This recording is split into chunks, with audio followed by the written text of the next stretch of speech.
ব্যাপার, কিসের শব্দ হলো? কই না, ওই তো বাগানে হয়তো কিছু পড়েছে সেই শব্দ। কিন্তু তুমি ওদিকে ঘুরে আছো কেন?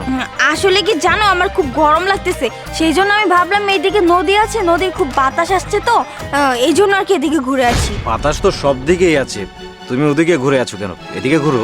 আসলে কি তুমি জানোই না, প্রেগনেন্ট অবস্থায় মানুষের মুড অনেক সুইং করে, সেই জন্য আর কি আমি এদিকে ঘুরে আছি।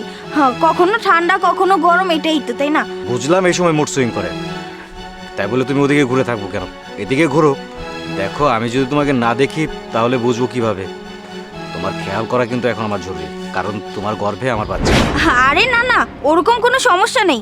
হ্যাঁ, এই যে ঠিক হয়ে যাবে, আমি এই যে ঠিক আছি, সমস্যা নেই। আসলে তুমি চলে যাও, আমি একদম ঠিক আছি, আর আমি আসছি। আরে কি বলছো? তোমাকে আমি এই সময় একা রেখে চলে যাব? তা কি করে হয়? আমি গেলে তোমাকে আমার সাথে করে নিয়ে যাব। তাছাড়া নদীর পাড়ে জায়গাটা নিরাপদ না, তুমি আমার সাথেই চলো, ঘুরো। আরে আমি বললাম তো আমি ঠিক আছি, তুমি যাও, আমি আসছি। আরে তুমি না ঘুরলে আমি তোমার সমস্যা বুঝবো কি করে? ঘুরো।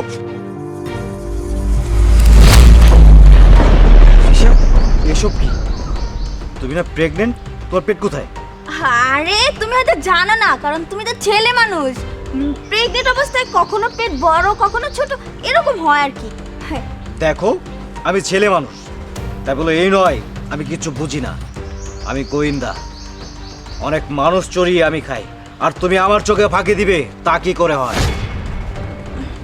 না না না, ওরকম কিছু না, তুমি ভুল ভাবছো আমাকে। দেখি তোমার হাত দেখি।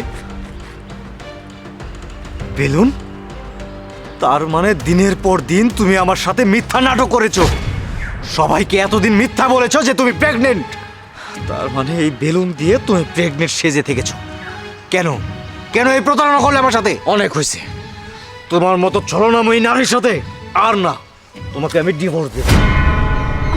প্লিজ তুমি আমার কথাটা শোনো। আর কি শুনতে বলো তুমি? নিজের চোখে যা দেখেছি তা কি অবিশ্বাস করতে বলো তুমি? তুমি আমার কথাটা বোঝার চেষ্টা করো, আমার কথাটা শুনলে তুমি ঠিক বুঝতে পারবে, প্লিজ। তোমার কথা ওকে, বলো আর কত মিথ্যা বলতে পারো তুমি, আমিও শুনতে চাই। তাহলে শোনো, সেই দিন তুমি আমাকে যখন এই বাড়িতে বিয়ে করে নিয়ে আসছিলে, তখন তুমি আমাকে বলেছিলে।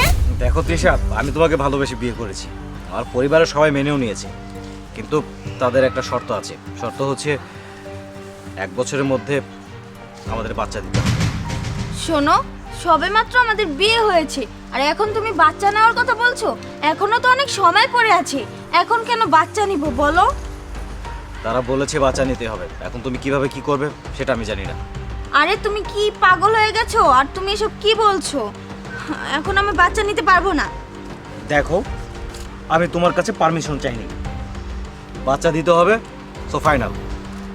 এখন বাচ্চা যদি তুমি না দাও, তোমাকে আমার ডিভোর্স দিতে হবে।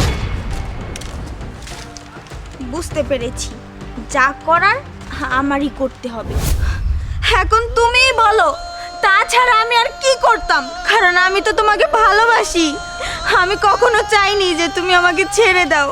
আর আমি যদি প্রেগনেন্ট সাজার নাটকটা না করতাম, তাহলে তোমার ফ্যামিলি কখনো আমাকে মেনে নিত না, তুমি আমাকে ছেড়ে দিতে।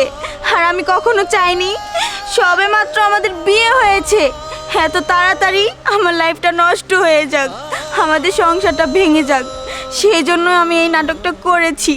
এখন তুমি বলো, আমার ভুল কি ছিল? তোমার পরিবারের চাপে পড়ে এই কাজটা আমার করতে বাধ্য করেছে। আসলে ভুলটা আমার, তোমার প্রতি আমার আরো যত্নশীল হওয়া ছিল। একটা মেয়ের প্রতি যখন তার পরিবার প্রিয়জন প্রেশার ক্রিয়েট করে, তাকে বোঝার মতো আর কেউ থাকে না, তার স্বামী ছাড়া। আর আমি তোমার স্বামী হয়ে তোমাকে আমি বুঝতে চেষ্টা করিনি। সরি, আমাকে তুমি ক্ষমা করে দাও, আমি তোমাকে ভুল বুঝেছি। এখন আর সরি বলতে হবে না, যা হবার তা তো হয়ে গেছে, এখন আর কি করব? চলো বাসায় চলো। হ্যাঁ চলো, এখন যা করার আমি করবো, আসো।